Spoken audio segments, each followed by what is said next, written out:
तो डायलिसिस जब चल रहा होता है प्रोसेस तो बॉडी बहुत प्रोटीन रिटेन नहीं कर पाती। Protein restriction majority of the patients को ज़रूरत नहीं होती सीकेडी में। ड्राई फ्रूट्स या जूसेस या कोकोनट वाटर या केले ये हानिकारक होते हैं। इंडिया में मोटा मोटी 2.5 लाख लोगों का डायलिसिस चल रहा है। We are unable to detect it earlier. Pain killers खा लेते हैं लोग, अपनी बॉडी दवाइयाँ खाने के लिए है नहीं। पेशेंट अगर समय पे आता तो उसको 20-25 साल का जीवन दे पाते। अच्छा, how would you know then?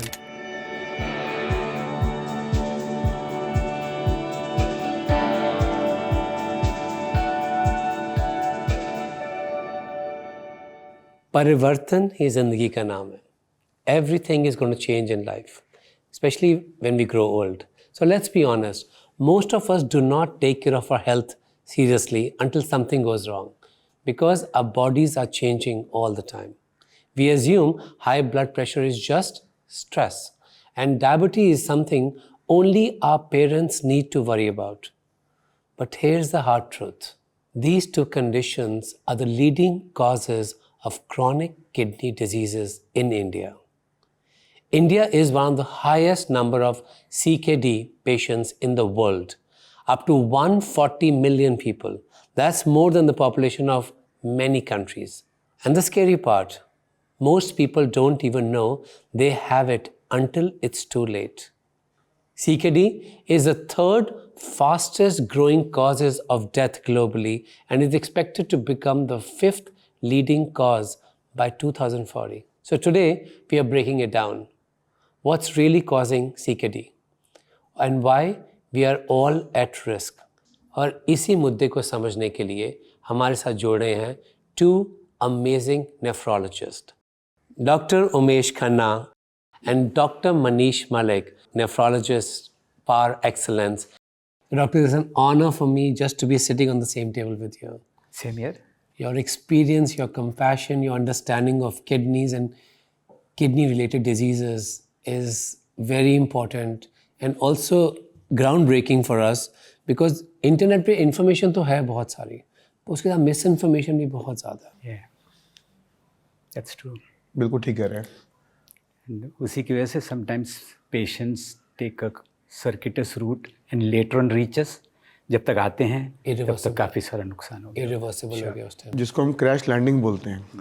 Patient अगर समय पे आता तो उसको 20-25 साल का जीवन दे पाते। अच्छा, पर वो सीधा डायलिसिस की अवस्था में आता है तो फिर आप कुछ खास कर नहीं पाते उनके लिए। अनफिट होते हैं, उनको टीबी हो गई होती है, हेपेटाइटिस हो गया होता है, तो इलाज के ऑप्शन बहुत कम हो गए होते हैं। तो क्रैश लैंडिंग एक बहुत ही अजीब गंदी सी टर्म है जो हम यूज़ करते हैं नेफ्रोलॉजी में। अगर हम CKD यानी कि क्रॉनिक किडनी डिजीज़ की बात करें तो क्यों इंडिया में इतनी ज़्यादा डिजीज़ है और क्यों हम नहीं इसको प्री टेस्ट कर रहे और स्क्रीन नहीं कर रहे? And what do you think? Because of diabetes and hypertension के और भी reasons हैं? Mostly 65% of CKD है वो ये 3 lifestyle diseases है, diabetes, blood pressure, obesity. That's because diabetes, India is the diabetes capital of the world. It's not something which we should be proud of, but वो scene है कि maximum number of diabetics now are in India. Lifestyle कहो या थोड़ा सा हमारी genetic predisposition है, थोड़ा हम ध्यान नहीं दे पा रहे, we are unable to detect it earlier. हमें ऐसा लगता है कि ये बीमारी दूसरों को होगी, हमको नहीं होगी। We keep on having a cultural style जिसमें हमें डायबिटीज़ प्रोन हम हो जाते हैं। ब्लड प्रेशर उसी का साथ में चलता है, इट्स लाइक जुगलबंदी हो जाती है। काफ़ी सारे डायबिटिक्स को ब्लड प्रेशर भी रहता है। And obesity is sometimes the root reason कि हमारा ब्लड प्रेशर भी बढ़ जाता है और डायबिटीज़ भी बढ़ जाती है। ये तीनों साथ में चलते हैं as if they come in groups. इसके अलावा जो कॉमन रीज़न होते हैं वो पेन किलर्स खा लेते हैं लोग, उतना कंट्रोल नहीं है कि पेन किलर्स खाने से पहले सोचा जाए। कई बार केमिस्ट से जाके दवाइयाँ ले लेते हैं for pain, not going to the specific doctors. And of course बाकी थोड़ी जो डिजीज़ हैं जैसे ग्लोमेरुलर डिजीज़ या जेनेटिक डिजीज़ वो दूसरे कारण है। So top of the line diabetes, blood pressure, obesity, pain killers. Then we are living in a stone belt. हमारे यहाँ बिकॉज ऑफ गर्मी at least the north Indian belt is a stone belt. काफ़ी सारे stone पे लोग उतना ध्यान नहीं देते जब तक दर्द ना हो, एंड स्टोन्स भी आगे जाके किडनी को बिगाड़ सकते हैं। सो उसके अलावा साउथ में and western Maharashtra and Andhra में एक डिज़ीज़ है जो हम कहते हैं अभी CKDU, ये ऑल ओवर द वर्ल्ड अभी दिख रही है, बट अपनी कंट्रीज़ में ज़्यादा है। इसको रीज़न ये है कि हीट ज़्यादा रहती है, फार्मर्स में ज़्यादा रहती है, मैन्योर और केमिकल्स जिससे उनकी फार्मिंग होती है उसकी वजह से हो सकता है, पानी में कई बार तकलीफ़ होती है। तो ये जो CKDU है इसके कई सारे कारण होते हैं और अनफॉर्चुनेटली ये पता चलती है बहुत समय बाद। सो ये एक नई पिछले कुछ सालों में पता चला है जो इंडिया में ज़्यादा स्पेसिफिकली ये डिजीज़ होती है। Early testing can help. Yes, so ये जो आपने अर्ली टेस्टिंग की बात की है ना, यहाँ हम मार खा रहे हैं। सो एक थोड़ा सा खर्चा करके लोग अगर अपनी हेल्थ चेकअप्स कराते रहें, स्पेशली आफ्टर से 45 ईयर्स ऑफ एज, स्पेशली जिनको डायबिटीज़ है, ब्लड प्रेशर है, जो सीनियर सिटीज़न है, जिनकी फैमिली में कोई किडनी की डिजीज़ है, या जिनको स्टोन्स की प्रॉब्लम थी, या जिनको प्रेगनेंसी में ब्लड प्रेशर बढ़ गया था, तो ये सारे जो हैं ये प्रीडिस्पोजिंग फैक्टर्स हैं जिनको आगे चल के डिजीज़ होने के चांसेस या संभावना है। और इसको अगर हम पहले से पिकअप कर लें तो आजकल बहुत अच्छी दवाइयाँ आई हैं जिनसे ये डिज़ीज़ को या तो रोक सकते हो, कई बार रिवर्स कर सकते हो, और कुछ नहीं तो हम डायलिसिस और ट्रांसप्लांट को डीले कर सकते हैं कई सारे साल। So early testing is much important. You think this is also a problem कि people take blood pressure जो होता है high होता है, we don't take it seriously till we feel कि कुछ और issue निकला है तो we must take it seriously. Blood pressure is a good sign of, not a good thing to say, but a good sign, but it could be a symptom. So again blood pressure को हम लोग कई बार silent killer बोलते हैं, जैसे diabetes को कई बार silent killer बोलते हैं। ब्लड प्रेशर साइलेंट इसलिए होता है कि लोगों को लगता है कि अगर मुझे ब्लड प्रेशर है तो मेरे को चेस्ट में पेन होना चाहिए, मुझे हेडेक होनी चाहिए, मुझे कुछ चक्कर आने चाहिए। So it is not common कि ब्लड प्रेशर को अर्ली सिम्टम से पकड़ा जाएगा। नॉर्मली हम यही एडवाइस करते हैं, जब भी आप डॉक्टर्स के पास जाते हो, कम से कम आप सर्दी खांसी के भी जाओ तब भी ब्लड प्रेशर चेक करो, कोई भी रीजंस के लिए आप जाओ ब्लड प्रेशर तो चेक कराओ। और कई बार सडनली आपको पता चलता है हमें तो ब्लड प्रेशर है। Just a few points here. आपने कहा pain killers could be a very big reason of kidney issues. But in India and many other countries, you can get over the counter some of the most strongest painkillers. Potent painkillers. It's very unfortunate that people do not realise कि अपनी body दवाइयाँ खाने के लिए है नहीं। अगर थोड़ा सा भी पेन होता है तो हम we just pick up the tablet and gulp it down, and you don't even have to go to a doctor and spend money for his consultation. आप सीधा केमिस्ट के पास जाते हो, दवाई लेके खा लेते हो, आपको अच्छा लगता है, आप 3 दिन के बदले उसको आप 3 महीने तक खा रहे हो because you are feeling better. Specially जिन लोगों को गुर्दों की गोड़े की तकलीफ़ है, अर्थराइटिस है, या जिन लोगों को हेडेक्स हैं, माइग्रेन्स हैं, बैक पेन्स हैं, वो सारे पिल्स खाते हैं तो उनको अच्छा लगता है विदाउट रियलाइजिंग कि धीरे धीरे ये पिल्स ने किडनी को कैसे बिगाड़ दिया है। अनफॉर्चुनेटली ये जो पिल इंड्यूस किडनी की डिजीज़ होती है ना, इसमें कई बार यूरिन आपका सही रहता है, आप यूरिन पास करते रहते हो, आपको पता ही नहीं चलेगा कि क्रिएटिन यूरिया आपका बढ़ते जा रहा है, लेकिन आप यूरिन अच्छे से पास कर रहे हो, कोई शंका ही नहीं होगी, कोई डाउट ही नहीं होगा। बीमारी को बोलते हैं क्रॉनिक इंटरस्टिशियल नेफ्राइटिस, जैसे पंजाबी में कंगा पानी बोलते हैं ना, पेशाब आ रहा है पर वो पानी आ रहा है, और कभी कभी तो पेशाब की मात्रा बढ़ जाती है तो आपको फील ही नहीं होगा, आपको स्वेलिंग नहीं आएगी। सिम्टम क्या होगा इसका? इसके सिम्टम जब आएंगे तो फिर वो क्रैश लैंडिंग होगी, बहुत लेट हो गया। कुछ सिम्टम हो सकते हैं कि रात को पेशाब बार बार आना, पेशाब की मात्रा बढ़ जाना, थोड़ी सी ओवर एक्टिव जैसे हम कहते हैं। ओवर एक्टिव नहीं है, नहीं यूरिन ब्लैडर कॉन्सेंट्रेटिंग पावर जो कम हो किडनी का जाती है। होता है यूरिन को कॉन्सेंट्रेट करने का, और जितना होना चाहिए उतना ही यूरिन होना चाहिए, वो कॉन्सेंट्रेटिंग पावर किडनी का थोड़ा वीक हो जाता है इन पेन किलर्स की वजह से। तो इसलिए यूरिन अच्छा आता है, सब लोग खुश रहते हैं। आप पानी पीते रहिए, पेशाब आता रहेगा। ओवर एक्टिव ब्लैडर एक और सेगमेंट के लिए आपके लिए बच जाएगा, वो एल्डरली लोगों के लिए बच जाएगा। यहाँ है कि पेशाब की मात्रा ही बढ़ गई है, तो आप पेशाब करे जा रहे हैं, पानी की तरह पेशाब आया जा रहा है, बड़े खुश हैं, स्वेलिंग नहीं है, आपका सांस नहीं फूल रहा। How would you know then? You would know only by testing, as sir said, of a routine. For example, anybody above 45 or 50 with the risk factor जैसे स्मोकिंग है या ओबेसिटी है या शुगर है, बीपी है, तो रूटीन एक kidney की टेस्टिंग चाहिए, और बड़ी सिंपल टेस्टिंग होगी गाइडलाइंस में। एक ब्लड का सैंपल जिससे निकालते हैं EGFR, किडनी के काम करने की क्षमता।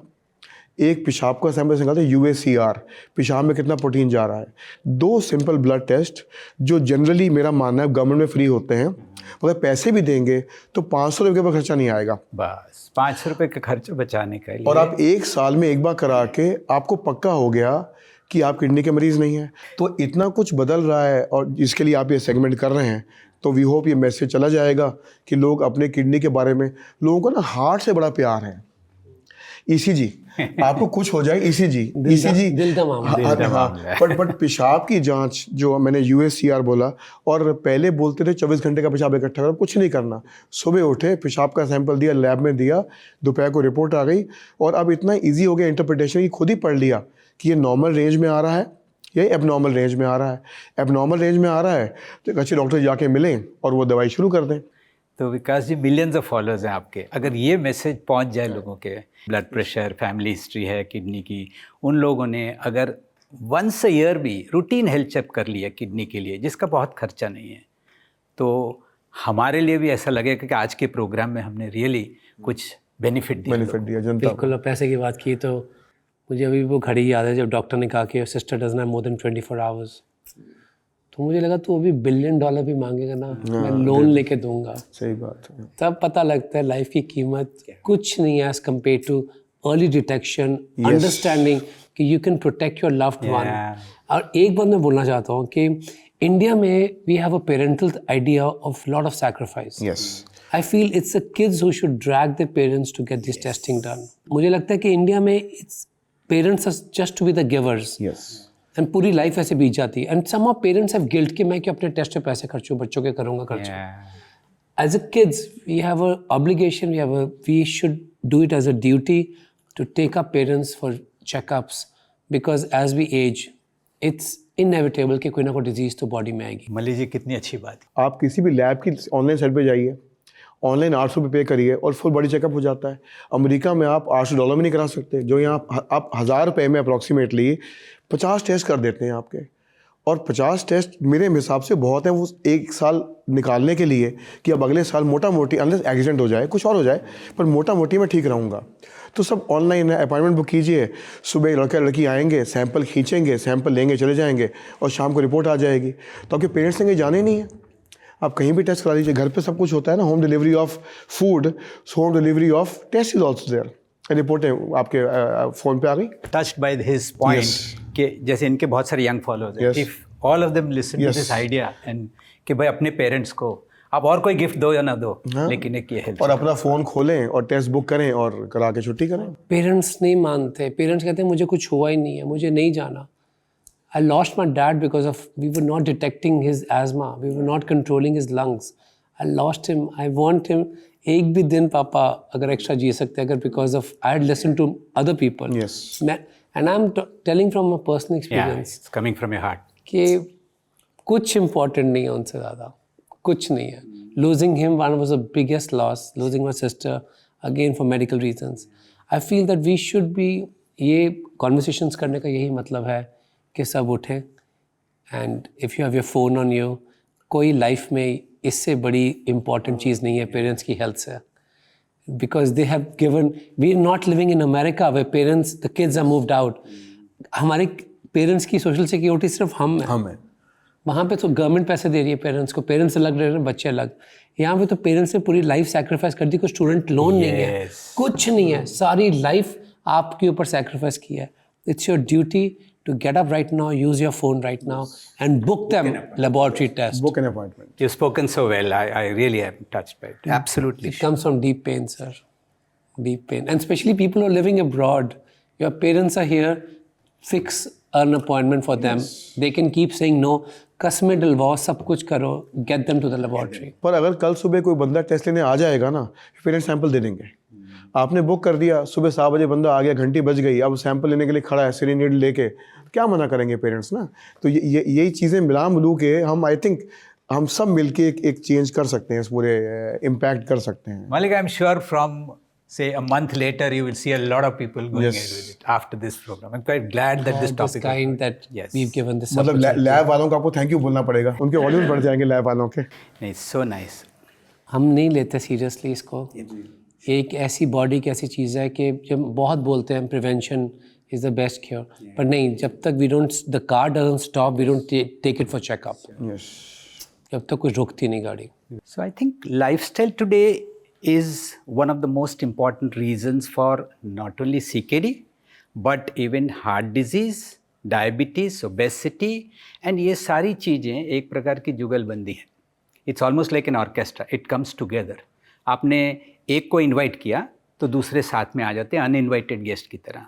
सो obesity will bring in diabetes, it will lead to ultimately kidney की डिजीज़, अल्टीमेटली वेसल्स की ही प्रॉब्लम है ना, ब्लड वेसल्स में कचरा आता है, जमा हो जाता है, वो हार्ट की उसमें गया तो एंजाइना हो जाएगा, किडनी के उसमें गया तो सीकेडी हो जाएगी, आँख में गया तो ब्लाइंडनेस होने का डर रहता है, ब्रेन में गया तो पैरालिटिक स्ट्रोक हो सकता है। सो द मैकेनिज्म तो वही है, ब्लड वेसल्स अलग अलग हैं, कहाँ जाके वो बैठ गया उसके ऊपर है। Almost 30 to 40% of diabetes patient को सीकेडी हो जाएगा। So lifestyle diseases if you can control, it will be a big boon.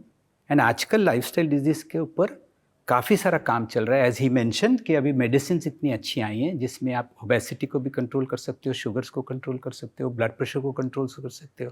It is not expensive. He rightly made the point, in India we are fortunate that दवाइयाँ उतनी महंगी नहीं हैं। राधा जीवन शैली की मैंने कोई रिसर्च की थी। हाथी सोचते कितना खाना खाता है, उसको भी हार्ट अटैक नहीं होता। प्रॉब्लम क्या है कि एक इंसान और एक डॉग, कुत्ता, वो जानवर हैं जो खाना खाते हैं बिना भूख के। Our activities are not influenced by our needs. एक शेर अगर आप हिसाब लगाएं तो शायद हफ्ते 10 दिन में एक बार खाना खाता है और हफ्ते में एक बार नमक चाट लेता है, रॉक सॉल्ट जिसे कहते हैं ना, तो शेर हफ्ते में एक बार नमक चाट लेगा, उसका हो गया। इसीलिए एक इंसानों में और कुत्तों को छोड़ के diabetes, blood pressure, heart attack, brain strokes होते नहीं हैं। दैट इज़ वाई जीवन शैली परिवर्तन, मैं एक शब्दावली प्रयोग करता हूँ, सबसे अनिवार्य है हमारी इन बीमारियों के लिए जिनसे हम जूझ रहे हैं। चाहे वो शुगर है, आप मानेंगे जैसे सर ने बोला, तो इंडिया में 1/10 पॉपुलेशन को शुगर है। इंडिया में 1/3 लोगों को ब्लड प्रेशर है। Can you believe it? अगर हम इतने लोग बैठे हैं इस हॉल में तो उसमें से 5-6 को निकल आएगा ब्लड प्रेशर, 2 को शुगर हो सकती है, एक आध तो किडनी की बीमारी हो सकती है। सोचिए हम क्या नंबर्स कर रहे हैं। एंड ब्लड प्रेशर का आप बात करने वाले थे कि उस 1/3 में से केवल 1/3 को पता है कि हमें ब्लड प्रेशर है, 2/3 को पता ही नहीं। और उसमें से केवल 1/3 का इलाज चल रहा है और उसमें से केवल 1/3 का ब्लड प्रेशर कंट्रोल्ड है। तो मतलब इतने बुरे स्टैटिस्टिक्स हैं कि हम उनको अगर इतना भी माइनर चेंज कर देंगे तो सोचिए कितना शिफ्ट आ जाएगा हमारे आउटकम्स में, हमारी नीड्स में, हेल्थ सिस्टम की नीड्स में, एक गरीब देश की नीड्स में। तो हम जैसे बोलते हैं कि गवर्नमेंट नहीं लगाती पैसा हेल्थ पे, डिफेंस पे लगाती है। हम क्या कर रहे हैं अपनी हेल्थ के लिए? क्या हमने थोड़ा भी खाना कम किया, या हमने भूख के अनुसार खाना खाया, या हमने एक आधी मील स्किप करी? तो हमें भी हाथी या शेर बनना पड़ेगा ना अपनी सेहत के लिए। सो इसमें एक न्यूरो साइंस का हैक है that these are the hormones जो कंट्रोल कर रहे हैं। हम अपना प्रीफ्रंटल कॉर्टेक्स को यूज ही नहीं करते, अपना लिम्बिक सिस्टम यूज करते हैं और जो भी चीज प्लेजर है उसके हिसाब से चल जाते हैं। सारी कहानी प्लेजर वर्सेस नीड पे आ जाती है। और जो अल्ट्रा प्रोसेस फूड आ गए हैं वो उसको फीड करते हैं, एक विशियस साइकिल में हमें कन्वर्ट कर देते हैं and we get so addicted to it कि मज़ा आता है, we keep eating. Nights time snacking, साथ में नेटफ्लिक्स लगा हुआ है, पता नहीं चल रहा हम कितने वेफर खा रहे हैं बिकॉज इंटरेस्ट तो वहाँ। तो आवश्यकता और इच्छा, जब इसको हम बैलेंस कर लेंगे, आवश्यकता से सारे काम करने चाहिए, इच्छा से कभी कभार कर लें, वैसे तो कुछ नहीं करना चाहिए। इसीलिए मैं घूम फिर के वहीं आ रहा हूँ कि इंसान इच्छाओं के पीछे घूम रहा है, आवश्यकताएं बहुत ही कम हैं, इच्छाएं बहुत ही ज़्यादा हैं। और चक्रव्यूह, जैसे आपका शो मैं देखता हूँ कभी कभी, तो इच्छा करती ये भी खा लो, वो भी खा लो। तो आप चाहे हेल्दी वाला भाग बता रहे हैं, पर जब तक हम उसको कंज्यूम करते हैं वो अनहेल्दी बन गया होता है ना। हम we don't follow the entire thing which you talk about. So somehow अगर हम ये जीवन शैली परिवर्तन और इच्छा आवश्यकता को बैलेंस कर लेंगे तो काफ़ी चीज़ें अच्छी हो सकती हैं। एंड आप माने नहीं कि इंडिया में तो ऑडिट नहीं होते हेल्थ के, पर आप यूएस में काफ़ी रहते हैं, तो मेडिकेयर बजट जो यूएस का है उसमें से 50% बजट जा रहा है शुगर, बीपी और किडनी पे। Can you believe it? 50। और वो बजट इतना बड़ा है कि आधे दुनिया की इकोनॉमी चलती है उस बजट में जो हेल्थ पे जा रहा है। और मनीष, कुछ साल पहले हम लोग भी इन्फेक्शियस डिजीज से लड़ रहे थे, और अब हम नॉन कम्युनिकेबल डिजीज से लड़ रहे हैं। तो हमारे यहाँ भी वेरिएशन इतना हुआ। पर हम पे पैसा नहीं है ना, उनके पास पैसा नहीं है। पहले ब्लड प्रेशर, डायबिटीज़ हम कहते थे ये तो पैसे वालों की बीमारी है, अमीरों की बीमारी। फिर हम कहते थे ये शहरों की बीमारी है। अभी के स्टैटिस्टिक जो लैंसेट ने अभी रिलीज किए हैं उसमें विलेजेस में भी पहुंच गया ब्लड प्रेशर, विलेजेस में भी डायबिटीज़ पहुंच गया। अगर शहर में 30% है, विलेज में 20% है, बहुत ज़्यादा है ना। और सोचिए, शहर को एक्सेस है डॉक्टर को, दवाई को, हेल्थ केयर को, विलेज को एक्सेस नहीं है। वो सेम तो शायद विलेज में ज़्यादा नुकसान करेगा। पापा जी सोते सोते नींद में चले गए, बड़े खुश, तालियां बजती हैं, मिठाई की बताते हैं, ये नहीं बताते कि स्ट्रोक हो गया था। वो पापा जी बच सकते थे, पापा जी 10 साल और निकाल सकते थे ना। तो इसलिए दर्द ना होना भी एक अलग चीज़ है ना, दर्द होना चाहिए। दूसरा ना, यहाँ एक दूसरा कॉन्सेप्ट लाना चाहिए। अब जैसे लॉन्जिविटी बढ़ेगी, हमारे कई साल हम जिएंगे, तो लाइफ स्पैन बढ़ेगा पर हेल्थ स्पैन हमारा कम हो जाएगा। यानी हम अगर 80-85 साल तक जिएंगे तो 60-65 से हमारी बीमारियां शुरू हो जाएंगी। तो हमारे पास 15-20 साल इतने खराब जाएंगे जिसका असर किसके ऊपर होगा? बच्चों पे होगा। तो हमें वो याद नहीं रहता कि जब हम 60-65 साल के होंगे तो हमें या तो स्ट्रोक हो जाएगा, या डायबिटीज़ से हमारी पैर की उंगली का प्रॉब्लम होएगा, या हमें किडनी खराब होगी, बच्चों के ऊपर इतना सारा बोझ आएगा। कई लोग बोलते हैं जो होगा देखा जाएगा, लेकिन प्रॉब्लम आपको नहीं है, आपके साथ में आपकी घरवाली को है, घर वालों को है, इकोसिस्टम खराब हो पूरा जाता है। इकोसिस्टम। तो हेल्थ स्पैन और लाइफ स्पैन को समझना चाहिए कि अभी सभी लोगों की लाइफ स्पैन बढ़ने वाली, क्योंकि इलाज है, ये है वो है। लेकिन बीमार होके 80 साल 85 साल की ज़िंदगी जीना, या हेल्दी होके, तो फर्स्ट इनिंग्स का ध्यान अच्छे से रखो तो सेकंड इनिंग्स आपकी अच्छी जाएगी। अगर मेरी फैमिली में किसी को किडनी की डिजीज़ है, should I be worried? Yes, and तभी वो 2 जांचें कल सुबह करा लेनी चाहिए। बिल्कुल। एक EGFR जो ब्लड सैंपल से होता है, एक UACR जो पेशाब के सैंपल से होता है, और अगर अल्ट्रासाउंड कराएं तो बहुत ही अच्छा है। बस सालाना कराते रहें। अगर ये नॉर्मल आएंगे फिर तो किस्मत खराब है, फिर अगले साल करेंगे तो किडनी खराब होना, फिर किस्मत खराब है आपकी। आपने अपना कंट्रीब्यूशन था वो आपने कर लिया। तो बुक का टेस्ट टुमारो मॉर्निंग। EGFR, मैं रिपीट कर रहा हूँ आपकी ऑडियंस के लिए, EGFR एक ब्लड टेस्ट है जो बताता है किडनी कितनी काम कर रही है, जिसकी वैल्यू 60 से ऊपर होनी चाहिए। एक है UACR, पेशाब में प्रोटीन कितना जा रहा है, जिसकी वैल्यू 30 से कम होनी चाहिए। मनीष, इसलिए नाम इन्होंने लाइफ का का फिल्टर है, क्योंकि तो किडनी की फिल्टरेशन में प्रोटीन चला जा रहा है जो एक चाय छानी की तरह रोक लेता है। जब आप चाय की पत्ती, जब चाय डालते हो तो पत्ती और चीनी और वो सब नहीं निकलती, यहाँ वो प्रोटीन निकल जाता है। लाइफ का फिल्टर आपका खराब हो, और आपकी क्रिएटिन जो है रिड्यूस होती है बॉडी में, क्रिएटिन बढ़ जाता बढ़ जाती है, पेशाब में GFR रिड्यूस हो जाता है। आपने सही बोला, GFR रिड्यूस। तो इसलिए मैंने बोला कि EGFR कराया जो 60 से ऊपर होना चाहिए, UACR 30 से कम होना चाहिए। ये करा लिया आपने तो आप कम से कम, किताबें तो कहती हैं अगर आपको डायबिटीज़ नहीं है तो आप 5 साल के लिए सेफ हैं। आपको 5 साल बाद कराना है, अगर डायबिटीज़ है तो 1 साल के तो बाद फिर कराना एक साल में कराना। एक लाइफस्टाइल पे मैं फोकस करना चाहता हूँ कि क्या हो गया, सब कुछ चेंज हो रहा है। We are living in a world में quick snacking, Yes. 10-minute deliveries, food so much, excessive salt intake, Yeah. fried foods, a culture with so much of maida and processed foods. How does it impact CKD? So everything will have its impact. When you talked of snacking, पहले भी लोग घी खाते थे, लेकिन कितना चलते थे, कितना चलते थे, किलोमीटर्स के किलोमीटर चलते थे, हर काम के लिए उनको चलना पड़ता था। अभी आपने कह दिया ना, बैठे बैठे ऑर्डर दोगे आप। So snacking one problem, lack of exercise another problem.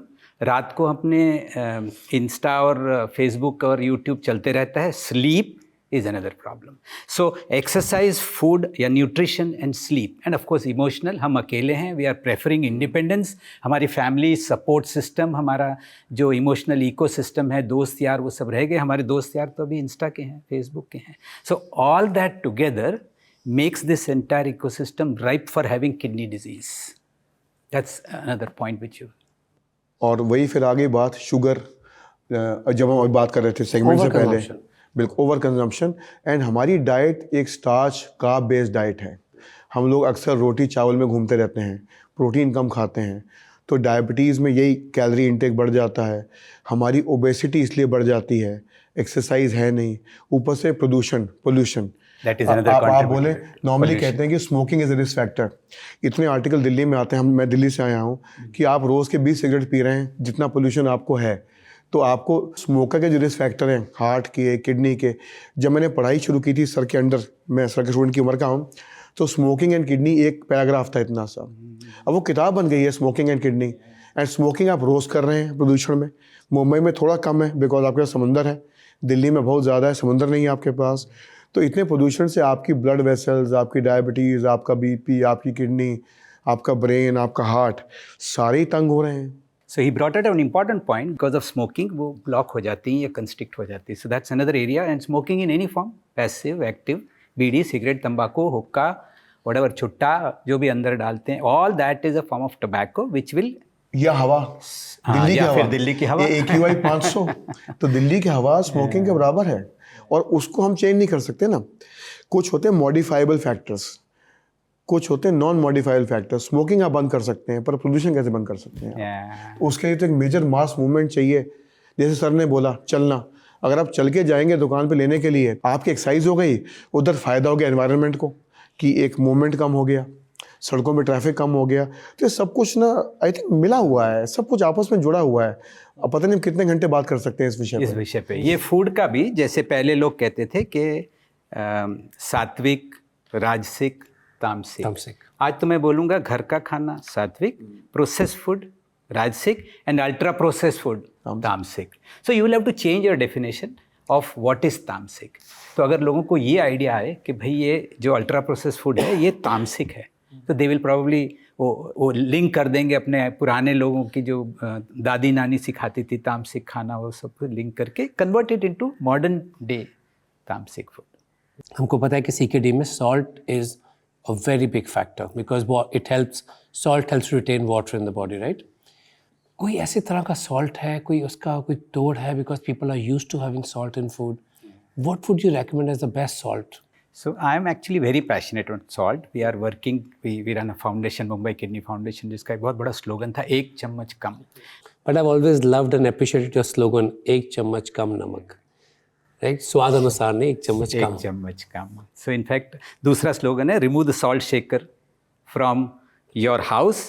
And even in restaurants, we are trying to go to the restaurateurs and tell them कि भाई salt shaker मतलब को जिसको चाहिए वो मांग लेगा.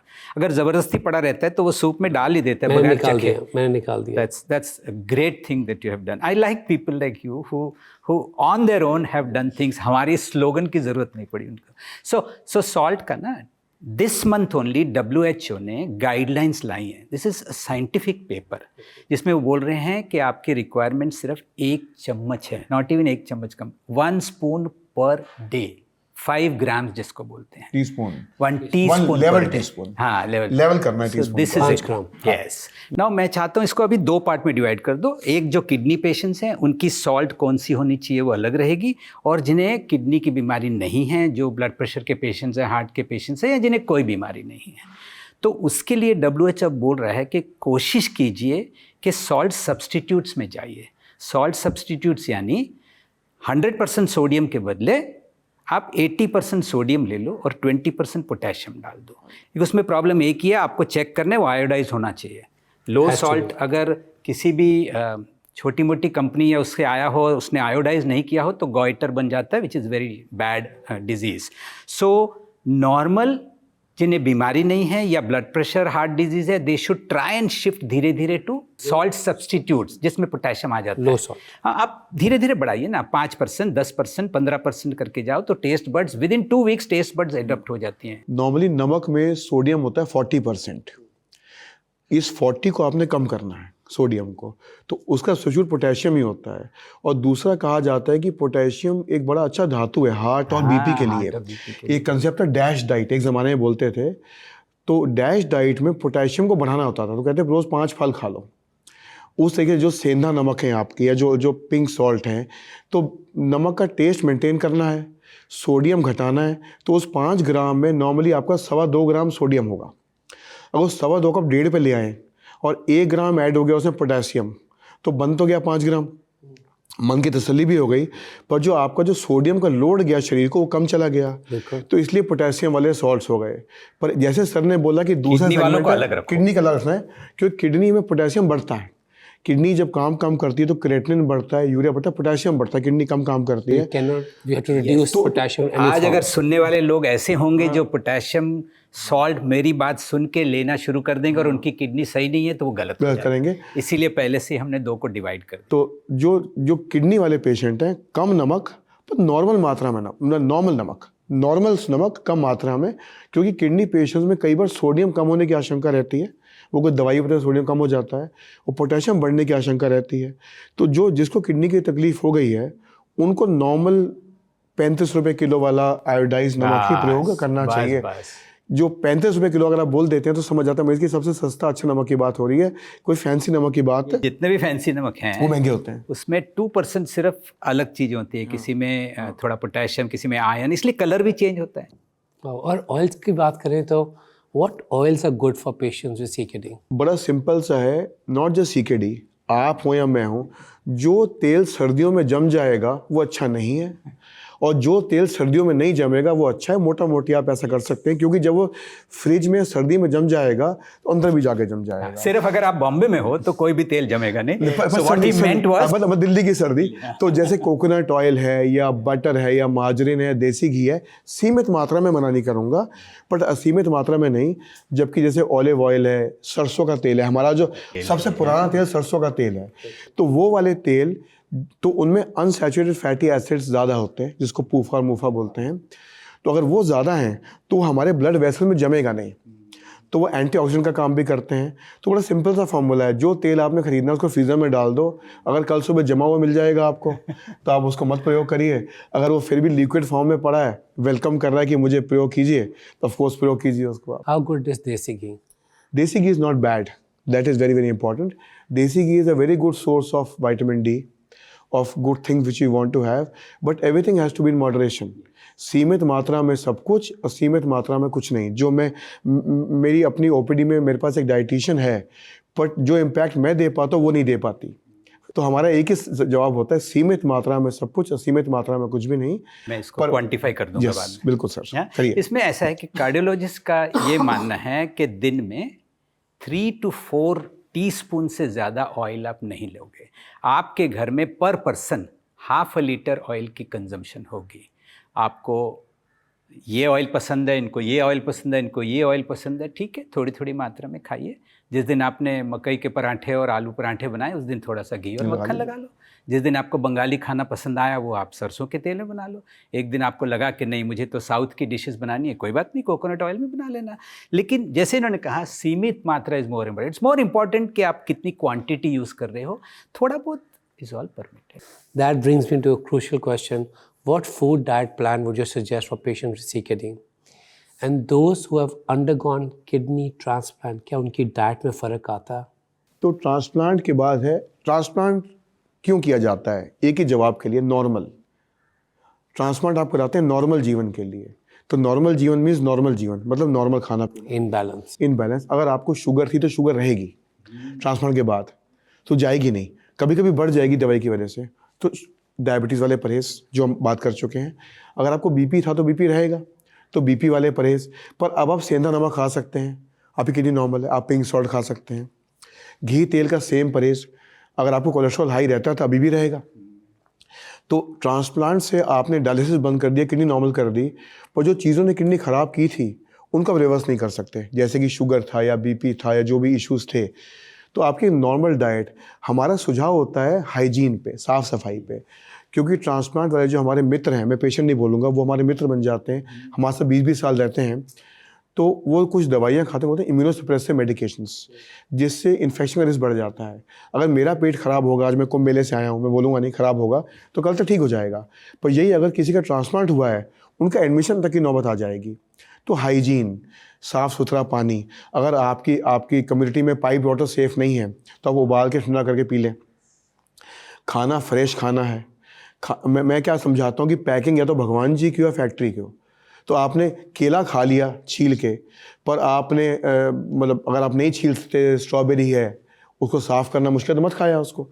आपने जो फ्रूट छीला वो अभी खा लिया, शाम तक उसको पोस्टपोन नहीं किया। अगर आप कहीं बाहर ट्रैवल कर रहे हैं, आपको भूख लगी, तो आपने बिस्किट या ब्रेड ले ली, मक्खन ले लिया, खीरा ले लिया। तो जो चीज़ छिल सकती है, जिसकी पैकिंग निकल सकती है, वो यूज़ कर ली। या जो गर्मा गर्म बन रही है। मैं एग्जांपल देता हूँ कि हलवाई के पास गए और छोले भटूरे बन रहे हैं। अब भटूरे उस तेल में फ्राई हो रहे हैं कि आदमी गिर जाए वही ख़त्म हो जाएगा। तो भटूरा तो सेफ़ ही है ना जी, तो आप उसको महीने में एक बार खा सकते हैं। तो पेट ख़राब नहीं होना चाहिए, बैलेंस डाइट होनी चाहिए। और मोर इम्पॉर्टेंटली, कुछ डाइट को दवाई से इंटरफेरेंस है, तो आपको इंस्ट्रक्शन मिलती है ट्रांसप्लांट के बाद कि आपने कुछ चीज़ें नहीं खानी 8 बजे के पहले या 10 बजे के बाद। कुछ बताते हैं, आई थिंक स्पेसिफिक नहीं बात करते, तो वो आपको फॉलो करना है, दैट इज़ ऑल। तो वेरी राइटली ही सेड, उसमें सिर्फ एक ही चीज़ है, जब वो डायलिसिस करता था तो उसको भूख नहीं लगती थी। जब उसका ट्रांसप्लांट होता है उसको इतनी भूख लगती है कि वो आपका खाना, इनका खाना, मेरा भी खाने की इच्छा हो जाती है इतना, तो उसका वज़न बहुत बढ़ जाता है। तो इन्होंने जैसे कहा नॉर्मल खाना खाना है, बट ध्यान रखना है कि वो इतना ज़्यादा अगर वज़न बढ़ा देगा तो फिर उसको डायबिटीज़, ब्लड प्रेशर, ओबेसिटी के सारे प्रॉब्लम्स अनइनवाइटेड गेस्ट भी आ गए उसके आ बाद। जाते साथ में। वो शायद गए नहीं ना, अगर डायबिटीज से किडनी खराब हुई थी तो गई नहीं, वो गैस तो पहले बैठा तो है। डायलिसिस ने उनकी भूख मार दी बस थी। भूख मार। तो ट्रांसप्लांट में वो काइंड ऑफ ओवर रिएक्ट कर जाते हैं और इतनी भूख लगती है कि खाने में इच्छा, और मज़ा आता है। हंगरी एडिपोसाइट्स, हमारे अंदर फैट के सेल्स हैं। जब डायलिसिस हो रहा है तो इन्फ्लेमेशन से वो सो जाते हैं, बिल्कुल सूख जाते हैं। जैसे ट्रांसप्लांट हो उनको भूख लगती है उन सेल्स को, तो वो फैट मांगते हैं। तो एकदम से वो फैट तो तैयार है, बस उसमें आपने डिब्बी में सामान भरना है, तो एकदम से मोटापा आता है। तो इसलिए आपको डाइट की रिस्ट्रिक्शंस बढ़े। So right after transplant, we have to be more careful about what we diet because we can put on weight, We can put on which can lead to a lot of more other issues. problems. I've seen that. Right, correct. Now we come to CKD. अब इसमें दो type के लोग रहते हैं, एक जो CKD वहाँ तक पहुँच गई है कि वो डायलिसिस पे आ गए, और एक वो CKD पेशेंट्स हैं जो अभी हम दवाइयों से चला सकते हैं और उन्हें प्रिवेंट कर सकते हैं।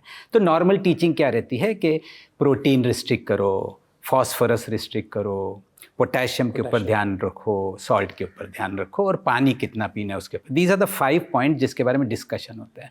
अब अनफॉर्चुनेटली क्या होता है कि प्रोटीन रिस्ट्रिक्शन इतने सालों से चली जा रही है बुक्स में, but these books were written by western editors and all that. तो वहाँ तो तीनों टाइम नॉनवेज होता है, ब्रेकफास्ट, लंच, डिनर, लोग इतना प्रोटीन खाते हैं।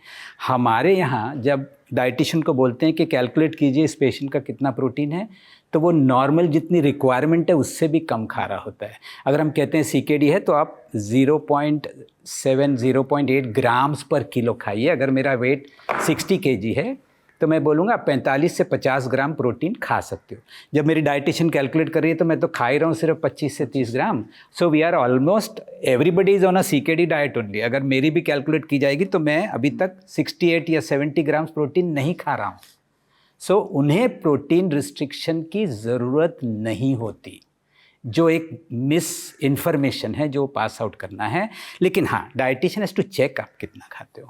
और जो नॉनवेज भी होते हैं वो वंस अ वीक खा रहे होते हैं। सो अगर हम प्रोटीन बहुत रिस्ट्रिक्ट कर देते हैं टू CKD पेशेंट, एक तो बेचारे की मनपसंद दाल कोई ले जाता है, उसको दही पसंद है वो ले जाता है, तो वो खाएगा क्या, दूधी की सब्जी खा खा के वो बेचारा तंग हो जाता है और मालनरिश्ड हो जाता है, फिर उसे इन्फेक्शन लग जाती है। So first point is very important is कि protein restriction majority of the patients को ज़रूरत नहीं होती CKD में।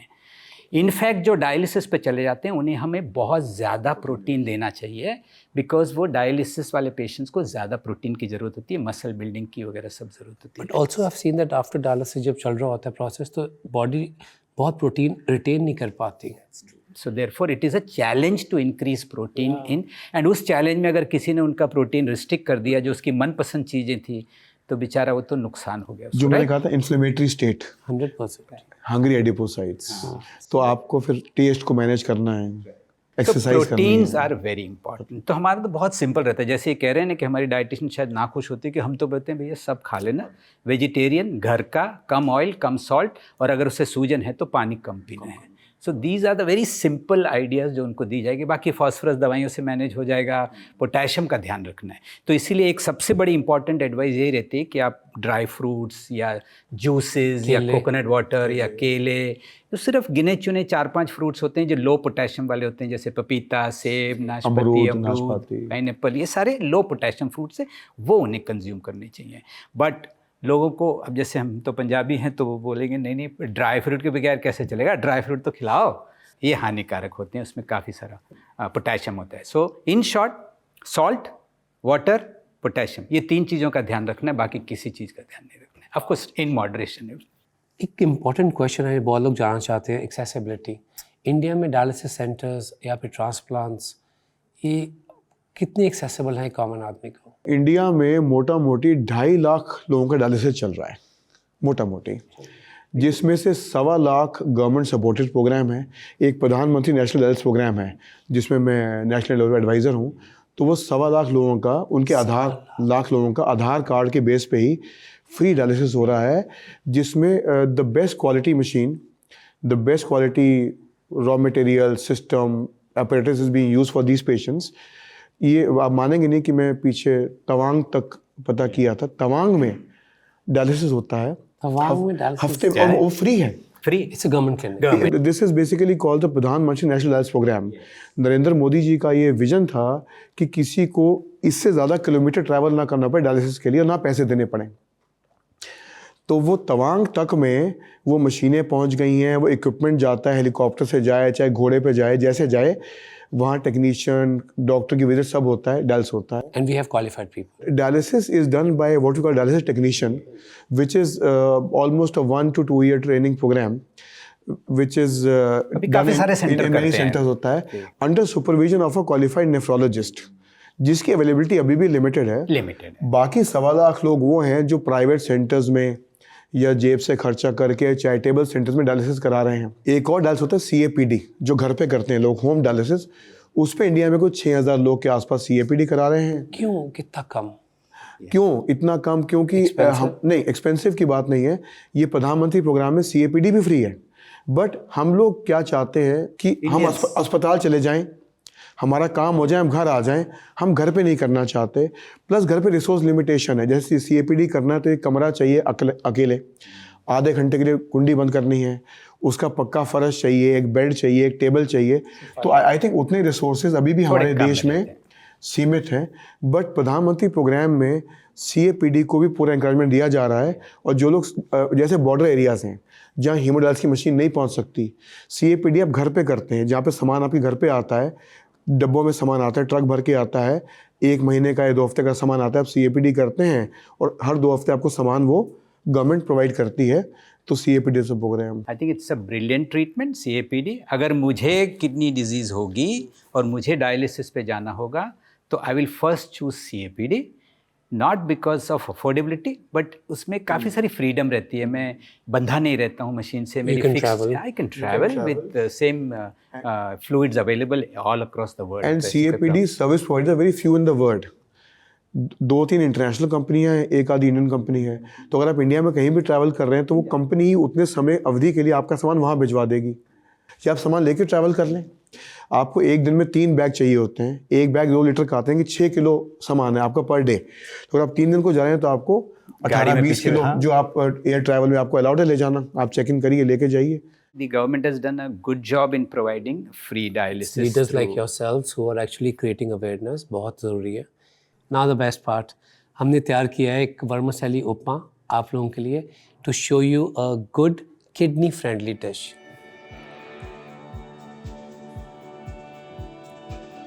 वाओ। तो मैं 100% श्योर नहीं था नींबू डालूं कि ना डालूं, ना। तो मैंने साइड पे रखा। ना, नींबू का आप हटा दो। जैसे हमने बात की थी, पोटेशियम की बड़ी दुविधा होती है। अनलेस ट्रांसप्लांट हो गया है या अनलेस डायलिसिस में पोटेशियम कम रहता है तो अनलेस छोड़ देते हैं, नींबू हटा देते हैं। बाकी बहुत बढ़िया है। थोड़ा सा अनार, थोड़ा सा धनिया, सुंदर सी वर्मिसेली, हल्के हल्के मसाले, आई एम श्योर हल्का नमक, बट नमक नॉर्मल वाला, ना कि सेंधा वाला, 35 सस्ता 35 रुपये वाला आयोडाइज नमक, हल्का सा तेल। आई थिंक यही चीज़ें होंगी इसमें। अब आप सॉरी, आपका काम है, मैं कर रहा हूँ। बिल्कुल ठीक कहा आपने। This is really good proof कि हम हेल्दी खाना खा सकते हैं even having we going through CPD and all. Yes.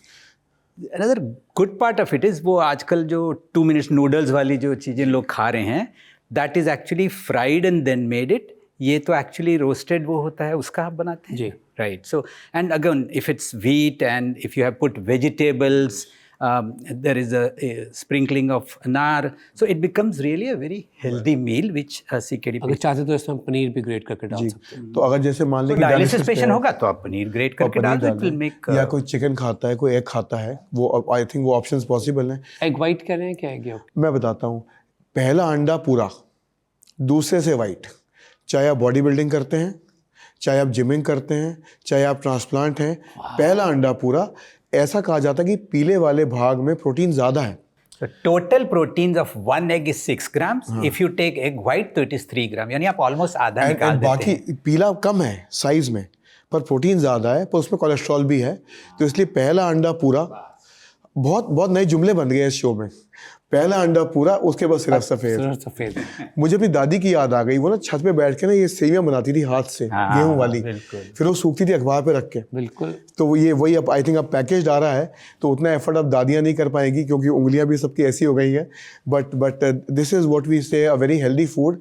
and modification from a diabetic hypertensive patient to a CKD patient to dialysis to transplant. इसी एक बर्तन में आप कुछ कुछ वेरिएशन करके आप उसको इस पूरे CKD के स्पेक्ट्रम में यूज़ कर सकते हैं. ट्रांसप्लांट होगा तो इसमें पनीर हो जाएगा, डायलिसिस होगा तो इसमें थोड़ा घी भी हो जाएगा, पनीर भी हो जाएगा, या अंडा चिकन हो जाएगा. CKD होगा तो उसमें से पनीर कम कर देंगे पर कैलोरीज दे देगा. और अगर कोई हाइपरटेंसिव है तो उस टाइम पे अगर CKD नहीं है तो इसमें सेंधा नमक डाल देंगे. इसमें फ्रूट्स की या कुछ नींबू की मात्रा, नींबू वापस आ सकता है. अगर CKD नहीं है और सिर्फ ब्लड प्रेशर है तो नींबू वापस आ जाएगा इसमें.